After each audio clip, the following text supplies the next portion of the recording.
എല്ലാ വിദ്യാർത്ഥികൾക്കും ഇതിലേക്ക് സ്വാഗതം. +1 പരീക്ഷാഫലം ഇന്ന് വരില്ല. നമുക്ക് നോക്കാം. +1 പരീക്ഷാഫലം ഇന്നില്ല. +1 ഫലം ഇന്നില്ല. ഗൾഫ് മേഖലയിലെ പരീക്ഷ കൂടി കഴിഞ്ഞ് ഈ മാസം അവസാനത്തോടെ ഒരുമിച്ചാകും +1 ഫലം പ്രഖ്യാപിക്കുമെന്ന് പരീക്ഷാ വിഭാഗം ജോയിന്റ് ഡയറക്ടർ അറിയിച്ചു. +1 പരീക്ഷാഫലം ഇന്ന് വരുമെന്നാണ് നേരത്തെ അറിയിച്ചത്. ജൂൺ മാസം 10 ഇന്ന് വരുമെന്നാണ് വിദ്യാഭ്യാസ വകുപ്പ് നേരത്തെ അറിയിച്ചിരുന്നത്. യുദ്ധ സാഹചര്യത്തിൽ മാറ്റിവെച്ച ഗൾഫിലെ +1 പരീക്ഷ ജൂൺ മാസം 17 മുതൽ 23 വരെയാണ്.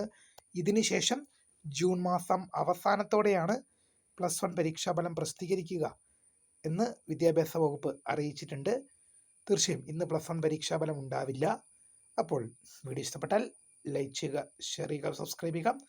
അപ്പോൾ പുതിയ വീഡിയോ കാണുന്നവരെ my name is Kariya, the founder of Scrapeford, the career guide. Thanks for watching. Bye.